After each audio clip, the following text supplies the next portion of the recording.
Greetings, everyone.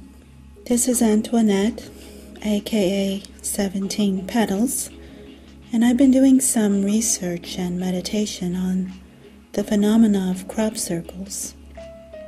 For quite some time now, I've been hearing many different viewpoints on what these circles or designs are and who could have possibly made them. And I wanted to present to you another theory of this phenomena. Perhaps you've heard it before, perhaps not, but I hadn't really considered it until I read many different views and tried to find my own logic on the matter. I'm not going to focus on whether crop circles are hoaxes or not.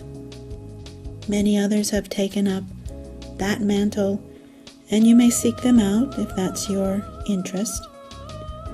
Some may indeed have been done by Tom and Bob with a wooden plank, but I cannot be convinced that all, even most, have been done by human hands.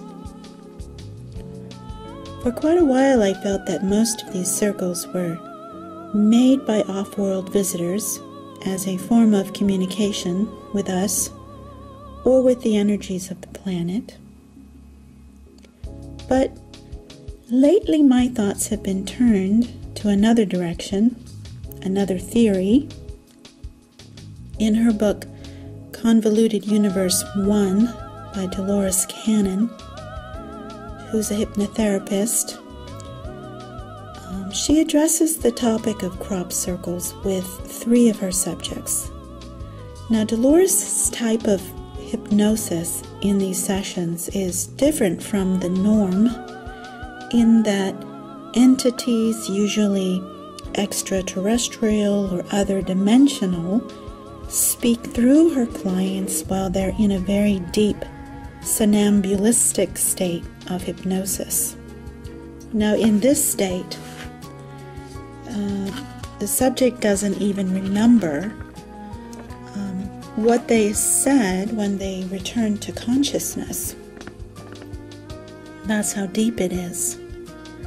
But back to the crop circles. The entities that spoke through her subjects reported that the originators of the circles, called the Keepers of Truth, were not off-planet visitors, but energies within the Earth that we're not familiar with consciously. These Keepers of the Truth are a sort of extra-dimensional, higher vibrational form of ourselves.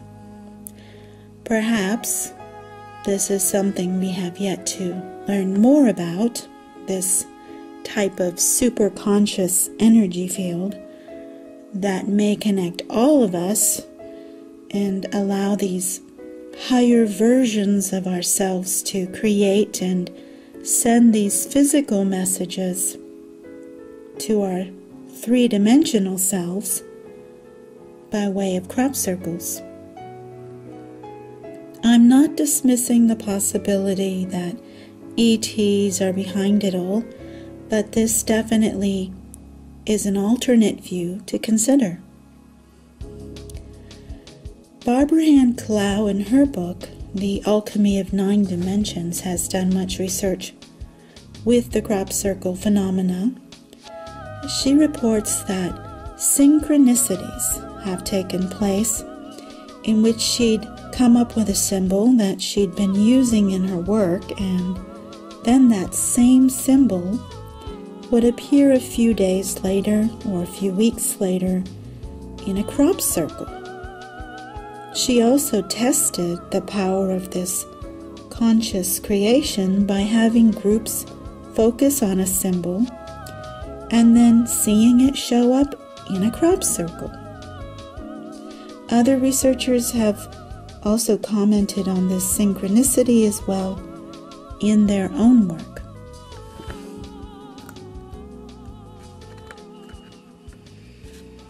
So, what does that say?